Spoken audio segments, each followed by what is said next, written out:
On va passer à la toxicité interstitielle. Donc le problème est au niveau de l'interstitium. Parler de la toxicité aiguë. Ici, on aura une insuffisance rénale aiguë secondaire à un médicament entraînant une lésion au niveau de l'interstitium. Donc, ce médicament va se fixer au niveau de l'interstitium. Il va agresser cet interstitium. Il va entraîner un appel de cellules inflammatoires. Et cet appel de cellules inflammatoires va entraîner un œdème, une néphrite interstitielle aiguë. C'est un œdème de l'interstitium. En fait, c'est exactement le même mécanisme que l'érythème cutané, que l'œdème de Quick. C'est une allergie. Donc ce médicament va entraîner une allergie rénale lorsqu'il va se fixer au niveau de l'interstitium. Et cette allergie va entraîner l'appel de cellules inflammatoires. Et ces cellules inflammatoires vont faire gonfler le rein. Et c'est le cas au niveau de l'érythème, au niveau de la peau. Lorsqu'on a une allergie ou une réaction par exemple à une piqûre de moustique ou une piqûre de guêpe, on a un gonflement, c'est rouge et c'est douloureux. C'est exactement ce qui se passe au niveau du rein. Plusieurs médicaments peuvent entraîner cette réaction interstitielle aiguë, c'est-à-dire insuffisance rénale aiguë, avec toxicité interstitielle. C'est les AINS. Vous avez vu que ici les AINS, on les a vus dans la toxicité hypoperfusion rénale et on les retrouve ici. Donc les AINS ont plusieurs mécanismes. Je vous ai dit que certains médicaments peuvent entraîner des toxicités diverses, multiples. Les bêta-lactamines, vous imaginez, qui n'a pas utilisé les bêta-lactamines au cours de sa vie? La lupérinol aussi. Donc vous voyez que c'est des médicaments à usage courant quand même. La toxicité tubulaire et interstitielle chronique. Ça veut dire que généralement quand c'est chronique c'est associé. Il y a toujours une atteinte interstitielle et atteinte tubulaire. Donc ici, lorsqu'on dit toxicité chronique, ça veut dire que c'est accompagné d'insuffisance rénale chronique. L'atteinte ici est double, tubulaire et interstitielle. En fait, quand ça passe à la chronicité, l'interstitium et le tube vont être atteints en même temps. Plusieurs médicaments peuvent entraîner cette insuffisance rénale chronique par toxicité tubulo-interstitielle. C'est le lithium, qui est utilisé en psychiatrie, et les antalgiques, ceux qui sont souvent utilisés pour les maladies rhumatismales. Vous imaginez qu'à la longue, on aura une insuffisance rénale chronique.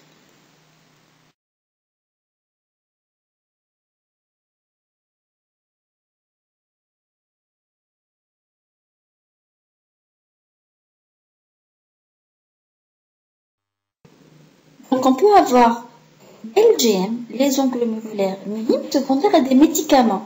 Ici, ça peut être secondaire aux AINS. Vous avez vu que les AINS ont beaucoup d'effets secondaires, alors qu'ils sont utilisés à outrance dans les médicaments. Faire attention. Mais aussi, on peut avoir une GEM, la glomérulonéphrite extramembraneuse. Par exemple, lorsqu'on utilise les sels d'or. Donc, il y a certains médicaments qui vont entraîner des lésions au niveau du glomérule. Il y aura un cours sur les glomérulonéphrites et sur l'insuffisance rénale aiguë, et ça va être plus clair dans votre tête. La cinquième toxicité possible au niveau du rein, c'est ce qu'on appelle les microangiopathies thrombotiques. Ça veut dire qu'il y aura des petits thrombus au niveau des petits vaisseaux. C'est quelque chose de vasculaire. On les voit généralement avec des médicaments tels que la cyclosporine. C'est des médicaments qui sont utilisés la cyclosporine est un médicament qui est utilisé en transplantation rénale. Ça va entraîner des microthrombes au niveau de la vascularisation, au niveau des petites artères au niveau du rein. Le dernier type de toxicité, c'est l'obstruction urinaire.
Donc, vous avez vu qu'on a beaucoup de mécanismes de toxicité, que le rein, miskin, il est vraiment pas très chouchouté par les médicaments, qui peut avoir plusieurs lésions, qu'elles soient aiguës, qu'elles soient chroniques, qu'elles touchent les vaisseaux, qu'elles touchent le glomérule, qu'elles touchent le tube, qu'elles touchent l'interstitium, elles sont toutes sévères et elles sont toutes présentes pour des médicaments qui sont finalement à usage très fréquent. Qu'est-ce qu'on peut faire pour éviter cette toxicité? Il faut d'abord éviter un traitement inutile. Je ne vais pas donner un traitement par des médicaments néphrotoxiques alors que je peux avoir le même effet avec des médicaments non néphrotoxiques. Je vais donner un exemple. Lorsque j'ai une infection urinaire, cette infection urinaire, si le germe est sensible aux bactéries, pourquoi je vais aller donner la gentamicine? Donc, si le traitement peut être substitué, il faut le substituer. Il ne faut pas utiliser un médicament néphrotoxique. Il faut, avant de prescrire un médicament, identifier les terrains à risque. C'est-à-dire, il faut voir et peser le pour et le contre. On a vu les patients à risque, les patients âgés avec insuffisance rénale, les porteurs d'allergies, les diabétiques, etc. Donc, il faut évaluer le patient pour savoir prescrire des médicaments qui ne vont pas le rendre encore plus malade. Il faut éviter d'associer plusieurs médicaments néphrotoxiques. S'il vous plaît, dans votre pratique médicale, lorsque vous serez, Inch'Allah, des médecins, des spécialistes, évitez d'associer plusieurs médicaments néphrotoxiques. Il faut, chez ces patients-là, qui sont de terrain à risque, il faut maintenir un bon état d'hydratation. Quand on va hydrater son patient, on va un peu diluer ce médicament et ça va diminuer sa toxicité. Donc, une bonne hydratation est quelque chose qui va permettre de sauvegarder les reins de ces patients. Et surtout, lorsqu'on prescrit un médicament, c'est néphrotoxique et on ne peut pas le substituer. Par exemple, pour les chimiothérapies, la RALEP, il faut traiter, c'est le pronostic vital qui est en jeu. Il faut, même si on prescrit un médicament néphrotoxique, il faut surveiller. Il ne faut pas donner un traitement et laisser le patient dans la nature. Si je donne de la gentamicine parce que je suis obligée de donner la gentamicine, ou bien si je prescris un scanner parce que je suis obligée de prescrire un scanner, je surveille. Le minimum est de surveiller son patient. Je maintiens un état d'hydratation et je surveille sa créatinine. Il ne faut pas le laisser dans la nature jusqu'à ce qu'il revienne avec une urgence de dialyse. Mais aussi et surtout, s'il vous plaît, maintenant il y a ce qu'on appelle les smartphones.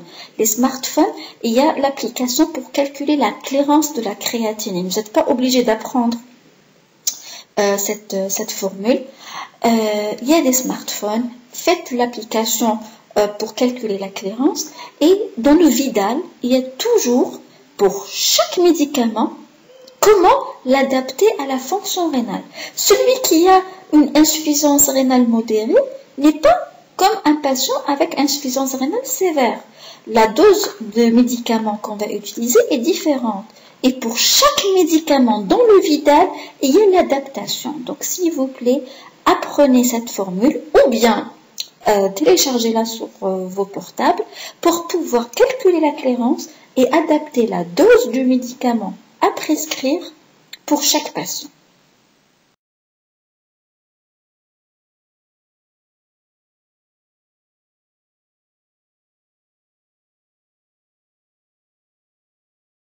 Si vous avez des questions, n'hésitez pas à les écrire dans les commentaires et à vous abonner à ma chaîne.